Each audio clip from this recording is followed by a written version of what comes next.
सनम किया है, अपनों ने हमको भुलाया है। सच कहता हूँ जीने का अब कोई नहीं है ठिकाना, कब्र पर फूल चढ़ाना कीमत कोई करना बहाना, कब्र पर फूल चढ़ाना कि अब मत करना बहाना। Mix by AG recording studio.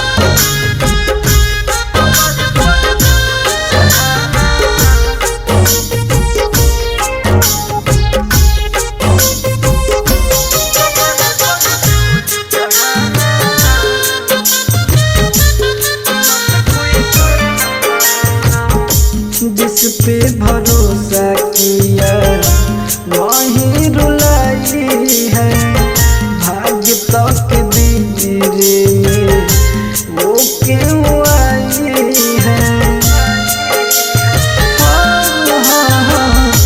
जिस पे भरोसा किया वही रुलाई है, भाग्य तक दीजिए में वो क्यों आई है।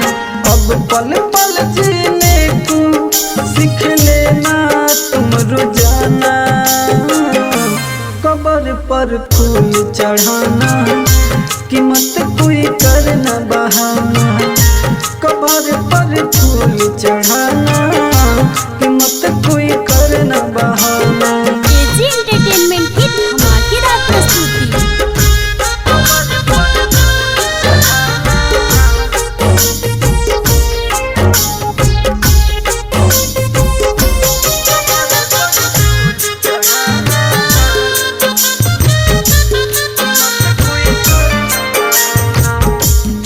दीप प्रेमी दिल को लगाया है, राजा राजधानी उनको भुलाया है।